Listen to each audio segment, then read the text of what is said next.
It's just after 12:16. Now, Desert Island Discs.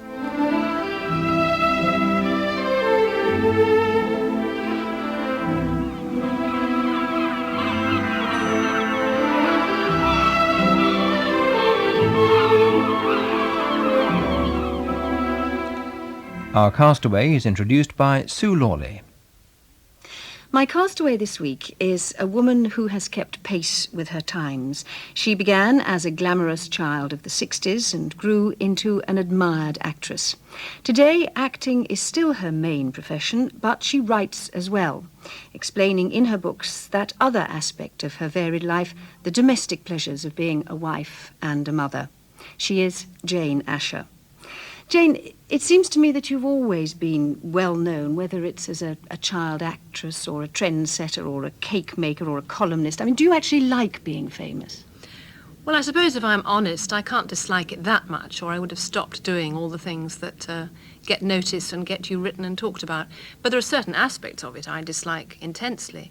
But being famous in itself can be pleasing. I mean, if you do a play or you do a film or television, whatever it is, and you get letters saying they enjoyed it and that they watched it and please do some more, it's very cheering. And I mean, that wouldn't happen if you were entirely unknown and nobody knew who you were. So there's certain aspects of it that, yes, I like. And what are the aspects that you dislike intensely? Well, I think the obvious ones, like if you're up at the supermarket and you're looking dreadful and shouting at the children, and then you suddenly notice some people staring at you, obviously thinking, ooh, she's not like she's on television, then that's miserable. You feel shy and embarrassed. Or if you get written about in an unpleasant way, of course, that's not very nice in the newspapers, which is an inevitable part, I think, of being famous. So how will you cope on this desert island, stripped of your fame and your success, and perhaps alone with your depressions, but perhaps alone in the sun? Is the prospect bliss or purgatory? I think leaving the fame and all that genuinely wouldn't worry me, because as you well know, one doesn't feel famous. I don't feel any different than anybody else feels. I just feel like Jane, and I would feel like Jane on a desert island. Well, you mentioned the sun. I mean, that's an interesting point. Being so horribly fair-skinned and freckly and red-headed, I do have to be so careful in the sun, and it's one of the miseries of my life in a very small way that I never go brown. I just get red and burn very easily. So if I was allowed to take my Factor 19 sun cream, that would make life slightly more bearable. We haven't got to the luxury. Oh, that's not a luxury, that's practical use. I think I'd cope all right. I don't think I'd like it. I don't think I'm really a loner. I like being alone some of the time, but only because I know I don't have to be, because I know that the family will come bounding back in a minute. I think I'd be reasonably practical. Yes, I think I could probably survive. But there are silly things like I don't particularly like pitch dark. I always sleep with a bit of light somewhere, even if it's just from the passage outside or the street lamp through the window. So I hope there'd be a bit of moonlight and starlight. Otherwise, I wouldn't like it. And there won't entirely be silence because you've got these 8 records with you. Now, how important will that music be to you? Oh, I think very important. It's difficult to imagine life without music.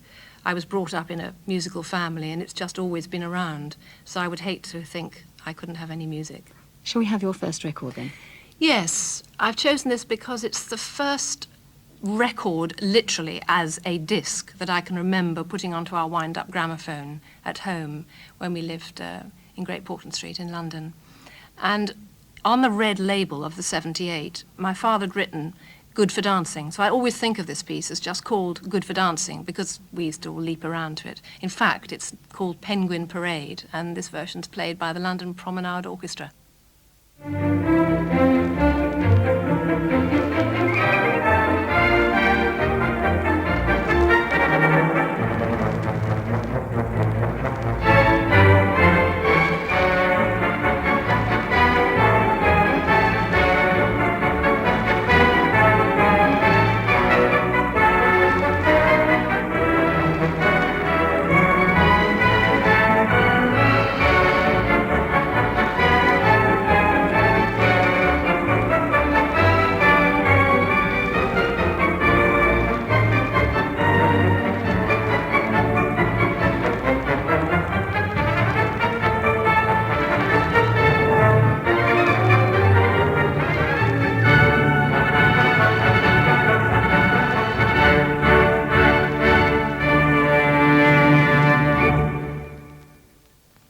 Penguin Parade, played by the London Promenade Orchestra, to which the ashes of Great Portland Street gyrated around with their dad. I have this image of the three of you, you and your brother and sister, all with copper-coloured hair, dancing to that. Is that what went on? I think we did, yes. I was just trying to imagine what sort of dancing we did. It was rather march-like, wasn't it? But I remember sort of leaping and flying. What sort of household was it? Was it busy? Was it fun? Was it happy? Very happy, yes, and very busy. My father was a doctor, and he worked in the NHS and private, so he saw quite a lot of patients at home. And coming home from school, there'd be a message saying patient, which would mean we had to be terribly quiet and tiptoe around the house. And my mother, although she gave up orchestra work when she had children, she taught the oboe still at the Royal Academy and at Westminster School, places like that, and had a lot of pupils at home. So there was a lot going on, yes. But your mother did take you off and get you into films and into television. Now, why and how did she do that?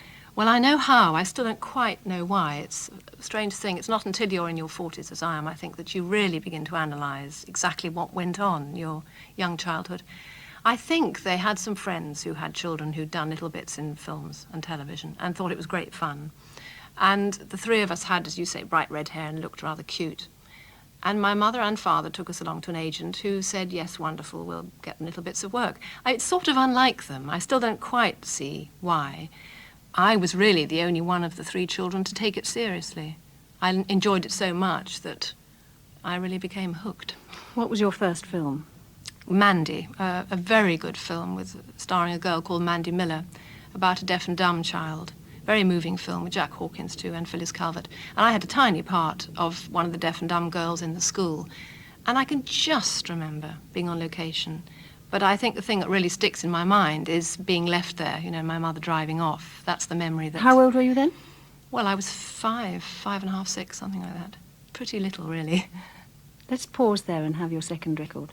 Well, talking of my mother, as I say, she was an oboist. So I've chosen an oboe piece she must have played 1,000 times when it comes into an orchestra piece.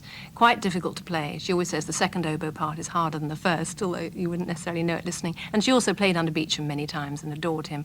So I've chosen The Arrival of the Queen of Sheba.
The Arrival of the Queen of Sheba with the Royal Philharmonic Orchestra conducted by Sir Thomas Beecham.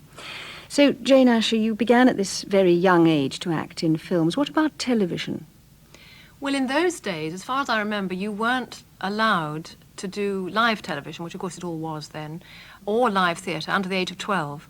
So the television I first did was filmed. They used to film things to go on television, like the Robin Hood series, the Buccaneers, William Tell. There were a lot of them then. And I think probably one of the Robin Hood series would have been the first thing that actually appeared on television. What sort of parts did you play? Oh, little children in Sherwood Forest, or peasants, or the occasional lady so-and-so perhaps moving a bit more upmarket. I did one with my brother Peter, where we were called, I think, the Children of the Greenwood or something. Must have played havoc with your school life. Well, yes and no. I think my parents always made it a rule that if I got too far behind, I would have to stop the acting, that I just had to keep up. And it's funny, if you really want to do something, you can. I was So you quite really a swot, enjoyed and it? Oh, I loved it. I loved it. I mean, this is the trouble about show business. It is very addictive. And especially for a child, I think. You're with adults and you're treated in a much more adult way and you're pampered and made to feel special. It's wonderful. It's time off school, you know, what more could you want? Now, you've got 3 children of your own, haven't you? How old are they? There's Katie, who is... Katie's 13 and the 2 little boys are 6 and 4, Alexander and Rory. The big question is, would you let them do it? Oh, no, I wouldn't. I mean, I haven't. There have been many tempting offers, as you can imagine. Usually when it's something that they wanted to have a daughter of mine in the play or whatever it is, that they've asked if I would use Katie or one of the boys. No, the answer is I wouldn't. I think it's much better to go through a relatively normal childhood and then make your own decision when you leave school. I mean, I would rather, I think, they didn't go into acting anyway. But if they really want to when they leave school, of course, I wouldn't stop them. That begs all sorts of questions. First of all, why would you rather they didn't go into it? Mostly because I think the chances of getting work and making any sort of reasonable career are so remote that I'd rather they were in something with a little more prospect of success and happiness and fulfillment. And the other thing is, I think secretly, deep down, I have a guilty feeling that it's really rather a silly job. Now, I wouldn't say that to anyone but you. Not a proper job. Not a proper job. Although I know it brings a great deal of pleasure and all those things, I just have a feeling that, well, I think in myself, that should I have done something a little more sensible. It implies, what you're saying, that you wish you hadn't been pushed by your mama and papa. That's hard to say because I love the work I do, and who knows, I might not have been doing it if it wasn't for them. And I've been very lucky to be able to get work, so that I, in a way, don't regret it. And I always think it's a bit unfair on my mother to say now, oh, I wish you hadn't done this or that. It's hard enough to bring up children anyhow, I think. It would have been interesting, I think, to know what I would have done if I hadn't been pushed into it. That's the only thing. I suspect I might have gone into medicine like my father, or something scientific. That's the other leaning I've always had. Now, in the meantime, when you were 12, you played Alice in Through the Looking Glass at the Oxford Playhouse. That must have been quite a plum part. Oh, it was. I was absolutely thrilled to get that and to do that. I think I had sneakily appeared at Frinton Summer Theatre in a couple of plays, possibly underage before that, about the age of 11. But certainly Alice was the first big part, and I really enjoyed it. And at that point, the 60s dawned, and we'll talk about that in a moment. But first, let's have your third record. Yes, if the second one was really in a sort of homage to my mother, this one is very much for the memory of my father. He loved Gilbert and Sullivan. I was brought up with a lot of it playing in the house. And he also loved to get the family around the table and do 4-part singing. And this is one of the songs that we all had to sing together, my father, Peter, Clare and I. Brightly dawns our wedding day. Brightly dawns our wedding day, joyous are we give thee greeting, with our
Brightly Dawns Our Wedding Day from Gilbert and Sullivan's Mikado, sung by Margaret Eales, Jean Temperley, Edmund Bowen and Michael Wakeham. So, Jane, the 60s dawned, and there you were, where it's at, as we used to say, bopping away, presumably, to your Dansette record player like the rest of us. Oh, yes, absolutely, I was. And to Radio Luxembourg.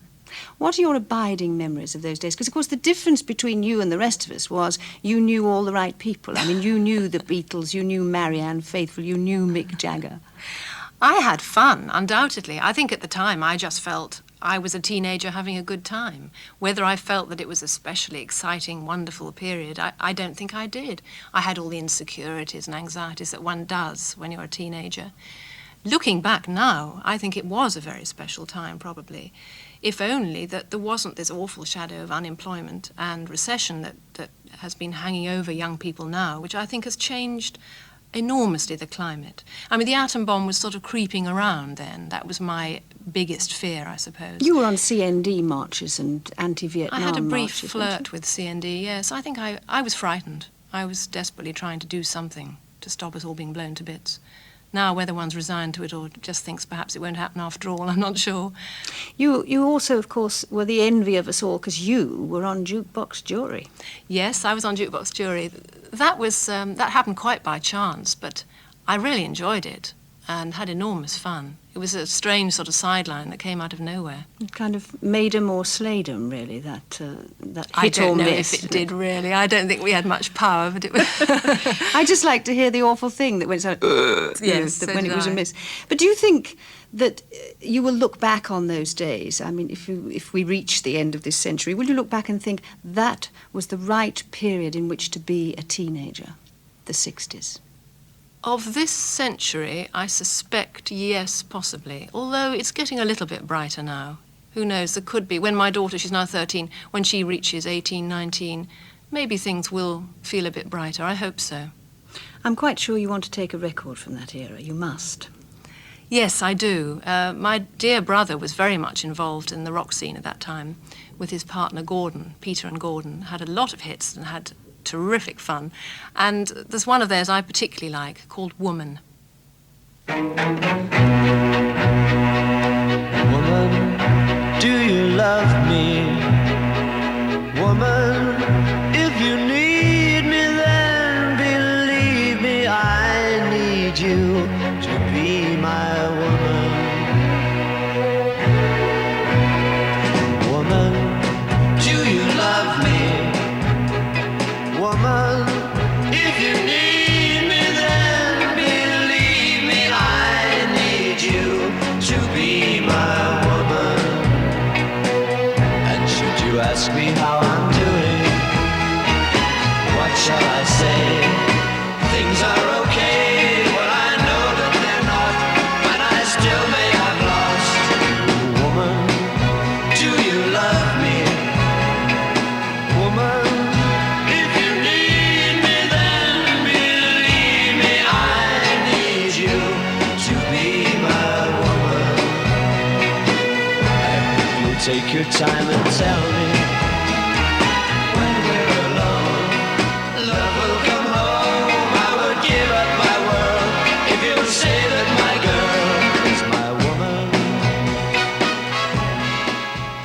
Woman, sung by Peter and Gordon. Peter as in Peter Asher, brother of Jane Asher. Jane, very much a sound of its time there. Yes, it is, isn't it? I love it.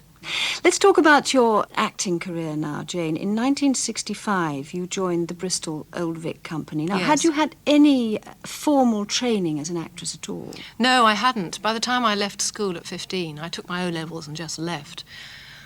I was so enmeshed already in the profession that I suppose I couldn't bear to take the time out to go and train at RADA or Central or wherever. I just wanted to keep on working. Has that ever been a drawback? I think I slightly regret it in some of the practical aspects. I'm not quite sure if you can teach people to act as such, but I think it's useful for some of the fencing, voice training, those sort of things that take time to learn by experience. I think I learned as I went along from director after director, which is perhaps a slower process. What did you do with the Bristol Old Vic? I did some Shakespeare. I originally went there to do a Frank Marcus play called Cleo, which was very interesting. And I stayed on to do Romeo and Juliet and Measure for Measure and a couple of other plays, Great Expectations. So you knew by then that you wanted to be a serious actress. What would you say was the turning point in your career? What production would you point at, what part, and think that is when I knew I was going to make it? Oh, I knew you were going to make it. That's far too difficult to say. I still don't feel I've made it. Seriously, I'm not just saying that. I don't think there's ever a time when you think, that's it, I've arrived. I mean, actors are always insecure, as you know. I think every first night you think, I'm going to give this up and never do it again. But I think, talking of turning points, something like Look Back in Anger at the Royal Court, I think there was a certain fork there, I think, at that time, and I took that route, going to the Royal Court, rather than some of the more sort of perhaps glossy options that were open to me. And I think that made me realise what I really wanted, in that I did want to be a serious actress and do a lot of theatre. I didn't particularly want to be a film star, in inverted commas, for its own sake. Now, since then, I mean, there have been so many performances that we've all seen. I remember particularly in Whose Life Is It Anyway with Tom Conti, you were the doctor. I mean, Yes. very much a two-part play, really. That must have been fun. Yes, it was. There have been a lot of plays I've enjoyed, and I think always my favourite thing is to do a new play like that you work on and shape as you go. It's very, very exciting. I mean, the rehearsal period of a new play is wonderful. And then on the television, of course, Brideshead Revisited, you were Celia, the wife Yes, of yes, Charles that was Ryder. enormous fun. Very stylish, beautifully done, and Evelyn Waugh was one of my favourite novelists anyway, so that was a delight. There were strange things happened in doing that production, because in the middle of it, Granada went on strike for a very, very long time. And there was one particular scene where I was in the bedroom with my husband and then had to walk through into the bathroom. And I was in the bedroom 1 year, and then walked through into the bathroom a good year and a half later to continue the scene, which is quite strange. And my hair had grown so much, and I didn't want to cut it because I was working on something else, that I had to put on a bath cap, which in fact added to the scene enormously, but that's why I wore it. And then, of course, latterly in The Mistress on the television, it strikes me that there's a certain theme in the kind of role you're playing in all of those parts, actually. That rather efficient. I mean, if you had the white coat on as the doctor in Whose Life, slightly chilly as that wife Oh, definitely. of Yes, Brideshead. and in The Philanthropist too, which was another play that I loved doing, Christopher Hampton's first huge hit. I was very cool, very English and slightly cold. Certainly there's something of me that seems to come across as that, which I tend to be cast as, which I don't mind at all. I mean, it's obviously something that I fit into. I don't feel like that at home. I don't come out with sort of cool, wise cracks at home at all. But obviously it works on stage. Not a frosty bird. I don't think so. Shall we have your fifth record? Yes. Well, now we come to the man in my life, my husband, Gerald Scarfe. And this song we always felt was our song. I suppose it was playing at the time we met, but it's very, very sort of emotional. And if we always said we'll never be able to split up, it would be too unbearable to hear this song. It's called Without You.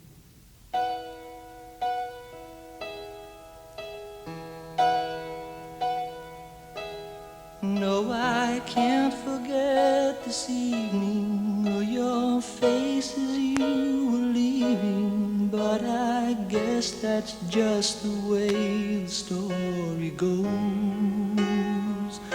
You always smile, but in your eyes your sorrow shows. Yes, it shows.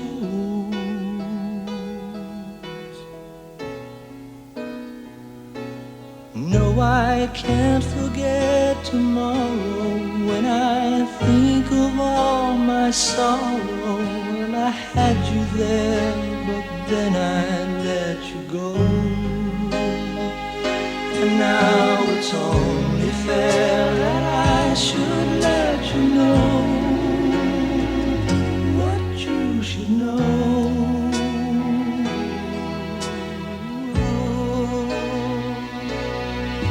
Can't live if living is without you.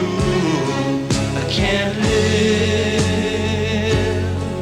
I can't give anymore. I can't live if living is without you. I can't give. I can't give anymore.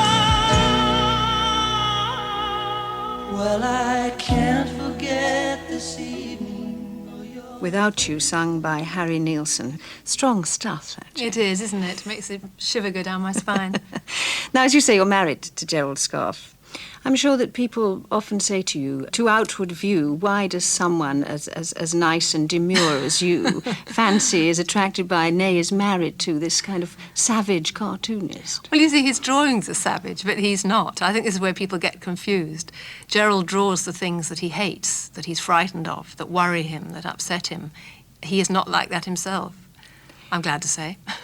Do you, I wonder, resent the fact that because you're well-known, you're both well-known indeed, that you have to answer those kinds of private questions about where you met and why you like each other? It depends how far it goes. There are times that it certainly goes too far, and one sees often in the papers people going through horrendous times when they've just had a personal tragedy and those sort of things have happened to me, and it's at those times that you wish you'd never done anything that could have brought you into the public eye, of course. But I think, yes, it's an inevitable part of it. I mean, we're all paraded when we're doing a new play or a new film or written a book. We're all paraded to get publicity, to sell whatever it is they want us to promote. So inevitably, you can't expect the public interest to switch off when you want it to. But if you had your time again, Jane, would you wish yourself well out of the public eye? Well, no, because I wouldn't wish myself not an actress, and I'm afraid the two go together. People need to know that a play is on to come and see it, unfortunately. So that is part of the job, I think. But I wish I could have 2 or 3 lives. I would love to try a life of being a doctor, a nice, quiet, private doctor that nobody knew about. And things like I'd like to try being a farmer's wife. You know, there are all sorts of dreams one has. This is a luxury we can't grant today. We shall grant you the luxury of your 6th record.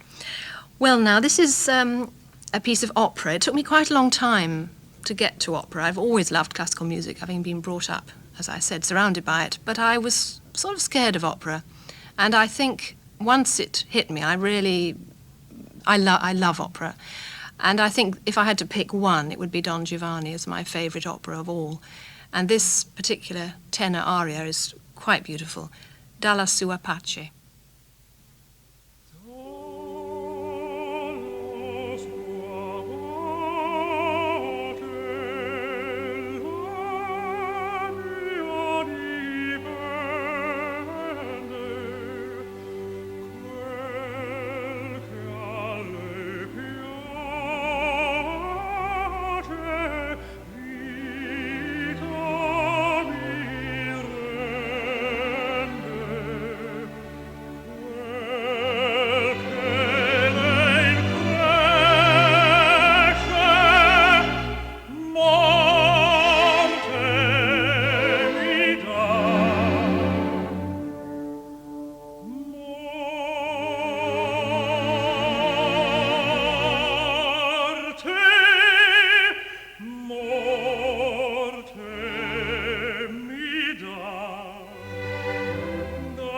sua pace, a mia dipende, quel che a le piace, vita mi rende, quel che le infresce, morte mi dà.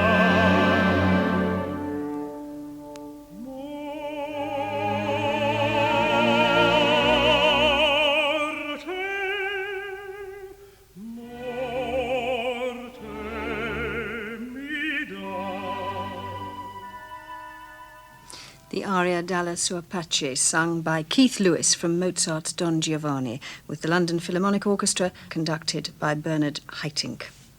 Well, Jane Asher, you run a house, a husband, you have 3 children, you have this acting career, and you also write books. I mean, how did all of that come? I don't know if Gerald would like the idea of being run. he fairly runs himself. Well, the books happened because I'd always enjoyed doing cakes, long before I had children of my own, for the family. Novelty cakes, special cakes. I don't know why, it was just a hobby of mine. And when I was in a play with Phyllis Calvert a few years ago called Before the Party, she, like me, enjoyed the domestic side of life. And we used to show each other bits of sewing or cookery that we'd been doing. And she suggested that I put the cakes together in a book. She said they're quite unusual. And so I thought, well, it might be fun just to try. And I wrote to a publisher and expected a sort of cable come back saying, right, we want worldwide rights immediately. Here's a huge advance. And of course I got a letter saying, no, thank you, we're not at all interested. There are plenty of cake books, forget it. And I think that inspired me to fight. That sort of turn down can either make you give in completely or fight on, so I fought on. And I wrote to about 4 or 5 other publishers who also turned it down. And finally one was brave enough to take it on.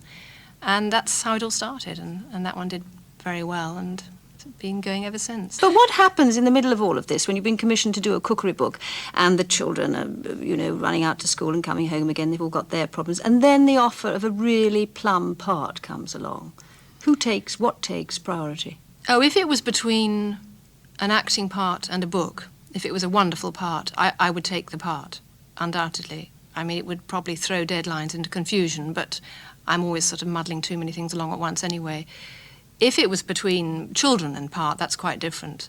I do have to consider the family really first before I can then look at a script and think, do I want to do it? In other words, if something comes up, my first thought, I suppose, is when is it, where is it, can I fit it in, or is it going to take me away? Have you ever turned down a really plum role? Yes, there have been a few that I had to grit my teeth a little. I mean, you do have, to an extent, the image of being a kind of superwoman who, as I say, runs this household, husband and all. Well, it appears to be a sort of current image. As you well know, images come and go. There'll be one thing for a few years and then another thing. Of course I'm not. I mean, I'm as hopelessly disorganised as most people. And it's only because I do, I think, take on too much and let things get rather muddled that I appear to give the impression of doing all these different things. I mean, if I was really a person who was wonderfully tidy and organised, I couldn't do all the things I do.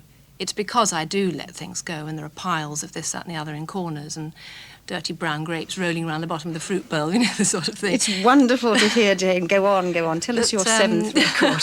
My seventh record. Oh, well, I thought it would be good to have a bit of a laugh on a desert island because one could get really quite grim and introspective. And Bill Cosby is one of my favourite comedians. And talking of children, I think once you have children, you join a sort of club, really, where anything about children is immediately interesting, funny, sad. You tune in to the way everybody else feels. And he seemed, in this particular track of one of his records, to really sum up going to school. It's called Kindergarten. The big thing I remember the most about growing up as a child was kindergarten. Now, to me, the only thing, kindergarten, the only good thing about it is that it teaches you how to say goodbye to your parents without crying. That's all. After that, forget it. They got nothing else for you to do. I remember standing in that schoolyard with 27 snowsuits on and my idiot mittens, The idiot mittens are the ones with the string that go up your arm and around your neck. And the only cool thing about it is you talk in the left hand, you can listen in the right. Hello, how have you been? That's all right, fine. Find another kid with idiot mittens on, you run up, you pull his left mitten, and he smacks himself in the face with the right. Yeah, I used to love to do that, boy. And we all stood in that line crying, oh, where are we going? We're going to die. You're going to get us killed in there. And the next day, I was very cool. Goodbye, Mother. Take care of yourself, won't you, dear? I should be home, 12:30, 1:45, somewhere around there. Might be late. I may have a little milk with the boys, you know what I mean? Tell Dad I'll see him around dinner time. Now, once they get you inside, they're lost. They got nothing for you to do because you're only 5 and you're too dumb to care about anything else. They try, though, 1 and 1 is 2. Yeah, that's right, yeah. Right, yeah, cool, man. 1 and 1 is 2. Yeah, right. What's a 2? Kindergarten, as recalled by the American comedian Bill Cosby. Jane, you said you're a practical person. I mean, can you knock up a shelter for yourself on this island? I mean, can you skin a rabbit? Oh, I think I could if I had to, yes. If it was starvation or skin a rabbit, I could do it. Knocking up the shelter, I'm not exactly an engineer, but I think I'd construct something, yes. And will you try to escape? Yes, I think I probably will. I shall start building a raft immediately. Can you swim? Yes, I'm quite a good swimmer. For someone who once had this image as a kind of trendsetter and a freewheeler, you're very orthodox, Bod, aren't you? Well, I suppose so, yes. If being married with children and all that is orthodox, yes, I suppose I am. Do you think, though, there's still some surprises left in you for us? Personal ones, I hope not, but... What about the professional ambitions? I mean, do you look forward to playing Lady Macbeth, or is it Lady Bracknell you hanker after? I don't think I any more hanker after specific roles.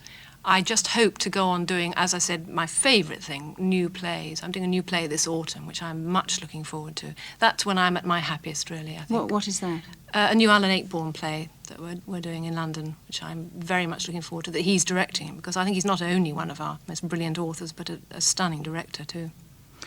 Let's have your 8th and your final record. I thought one might need to be lifted out of the glooms on an island. I think you could get very miserable and also lose perhaps moral perspective. I think it'd be difficult to keep your standards when you're all on your own, and I mean moral standards. So I thought a bit of Beethoven was essential. If I had to pick two favourite composers, it would probably be Mozart and Beethoven.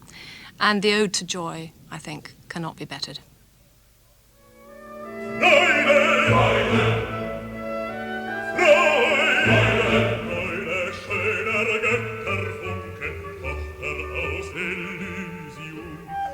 Betreten feuertrunkene himmlische, dein Heiligtum, deine Zauberwinde nieder, was die Mode sprengen.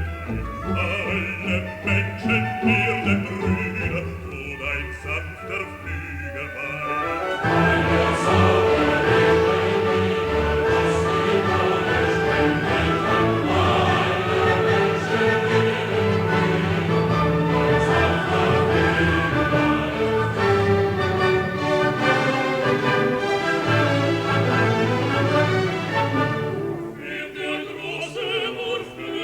Brüder, dein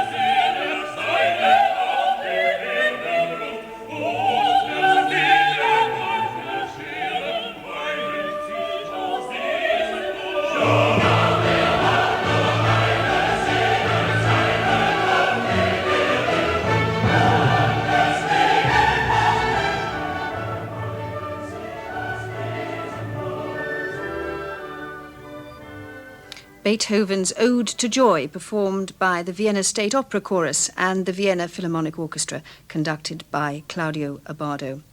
Jane, at some point on this island, a great wave will come along and wash away 7 of your 8 records.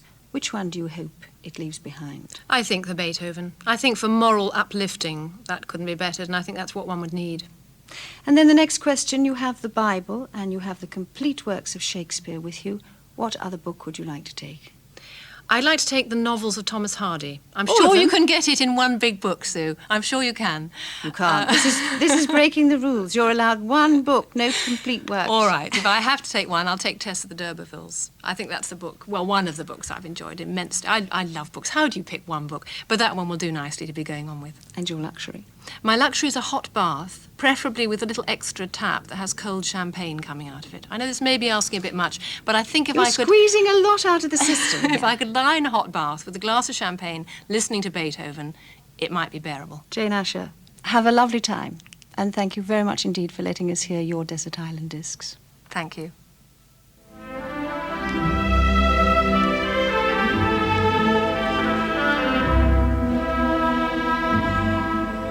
Sue Lawley was talking to Jane Asher.